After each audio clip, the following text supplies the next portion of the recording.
Hello, ladies and gentlemen. My name is Phay, and welcome to the channel. If you're like me and you like the game Era, all right, there's a whole bunch more that comes with this game.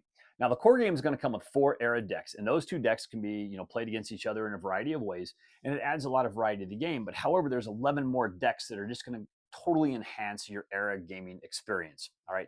Now, every deck's going to play entirely different, and they're just really unique in how they play, and they're from all eras of time. Okay.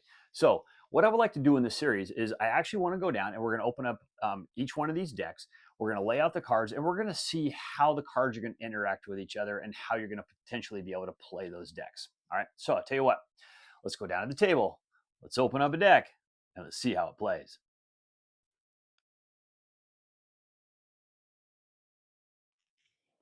All right, ladies and gentlemen, let's take a look at the Cold War era deck. Now this one's unique and it does some stuff just a little bit different. So let's check it out. So the first thing we're going to look at is we're going to look at your conflict cards. Now your conflict cards are going to have the U2 spy plane. There's 2 in opponents going to have 2 in their deck. They're 4 to cast or to get out and play. You can't do anything about them, but man, are they going to be able to do some damage to you? Holy moly! They're going to have 4 skulls. Okay, and you can't do anything about this card. Now they got the defense missiles, which is two to play. Okay, and there's 3 in their deck, but it takes a B key to unlock these guys right there. All right, and you can give them a B key, and we'll cover that in a second. So you got to be careful there, but you need your A key.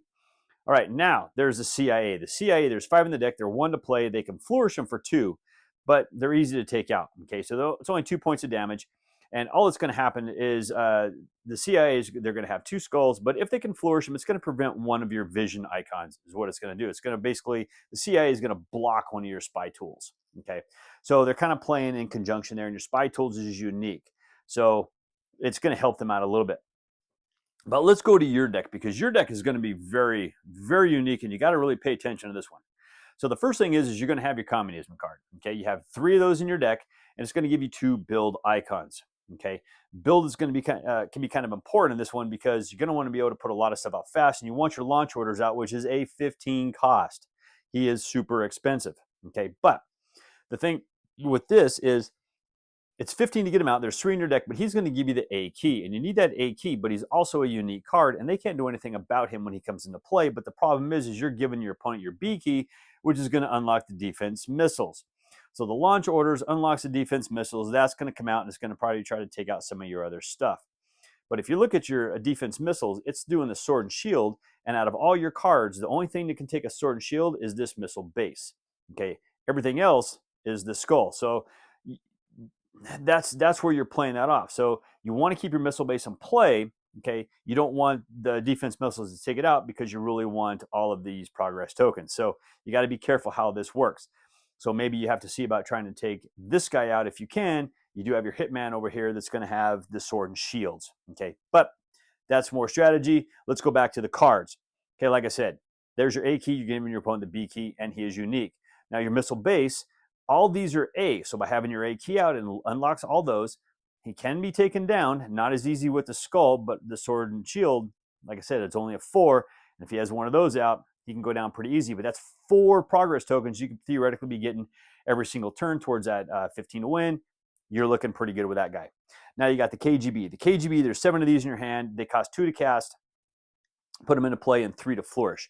Now this is what's really cool and really unique about this deck is when you put him into play, he's going to ignore one of these skulls over here, which is really good. If you flourish him, now you're going to get another progress token, which is also really good because maybe you're losing the progress from this. But if you look at this, he's 7 to kill. But you notice this is a -3. If you flourish him, he gets easier to kill. Okay, normally all of these are +3. This is the only deck that I can think of at the top of my head right now that this is actually a negative number. I may be wrong on some of the others, but I think this might be one of the only ones.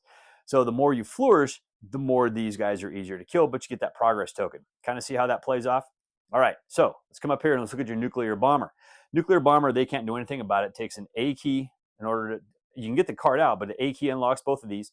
You get the sword and shield and you get the progress token, okay? There's 5 in your deck and he costs 1 to play. So, and since they can't touch him, it's kind of nice because if you can keep these 2 out, at least you're going to be able to have that every round. Now we're going to get the Kremlin. The Kremlin is a unique card as well. He's 1 to cast, okay, to get out, cheap to get out. He flourishes for 0. He's 7 to kill, but -2 when you flourish him. He's going to give you 2 build icons, which is great. You can help get these launch orders out, okay? But if you flourish him, you get a 3rd, but he becomes easier to kill. So you got to really pay attention. Do I want to flourish him? Do I need that 3rd build icon? If you only have one of these cards in play, you don't really need his flourished ability, so you probably don't ever want to put him out. Okay. The spy tools, same thing here. You're going to get 2 vision icons. He's going to cost 3 to get him in play, 1 to flourish, cheap to flourish. He's 9 to kill. But if you flourish him, you get the 3rd vision, but then again, it's -2. Now he's 7 to kill. So the spy tools, you're along the same line. And like I said, he's a unique card, so you're only getting 1 out anyways. Okay, so you just got to decide whether or not you want this ability to go down and you need that extra vision icon. All right. Your revolutionary, he's 7 to cast. So he's more expensive to get into play, but he flourishes for 2. He's going to get you 1 progress token. If you flourish him, you get a 2nd progress token. He's 9 to kill, but -4. Okay, so he drops down to a 5 if you want to try to get that 2nd progress token. You may want to do that if they can't do anything about it. So if he doesn't have, like, say, any CIAs out in play, yeah, get him out, flourish him, get those 2 progress tokens, get going towards those 15 to win the game. All right, and the last card you're going to have is this Hitman. The Hitman's going to have this 1 sword and shield. There's 5 in your deck. It costs 4 to get him out in play, 2 to flourish. He's 7 to kill, but -2 for every flourish card, but he gets you that additional sword and shield. So, maybe getting him out to take out these CIA guys. Once you get these CIA guys taken out, well, then you can go over here to your revolutionary, get him out, flourish him, and you're getting your extra progress tokens. Okay, kind of see how all that works together. So you got to really pay attention to what you're doing, and that's where the spy tools comes into play. Because the spy tools, you may want to take your revolutionaries, tuck them under there until the hitman can take out the CIA. Once that's done, the spy tools brings your revolutionary out. Boom, progress tokens, and you're on your way. Really cool, really thematic. This is a really fun deck to play because that negative, you really got to pay attention to that and know when to flourish and when not to flourish. Okay, but there you go. That is the Cold War era deck, and oh my gosh, this one is fun. And I'll tell you what, you guys should have fun playing this one as well. Well, there you go, ladies and gentlemen. That is just one of the decks for era.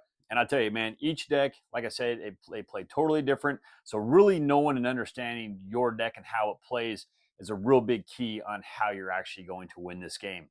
And I love how there's every deck can just play so different. So the interactions between each and every deck is just going to be astronomically different. So the replay value in this, especially when you have a lot more decks, is absolutely huge. Super fantastic. I love the way this game is set up. Well, thank you once again for joining me today. As always, I please ask you to like these videos on YouTube, on Board Game Geek, on Facebook, and even on X. And please leave me a comment on any one of those platforms. I'll get to those comments just as soon as I can. And also, ladies and gentlemen, if you like the videos I provide here, if you haven't done so already, I humbly ask you click on the subscription button and also click on that bell and be notified when I drop new videos. And if you like the videos that I provide for you here, I also do post videos over on the Discriminating Gamers channel. We'll do some unboxing, some reviews, and some playthroughs over there. I'll leave a link to Cody's channel down in the details below. But as always, thank you for watching.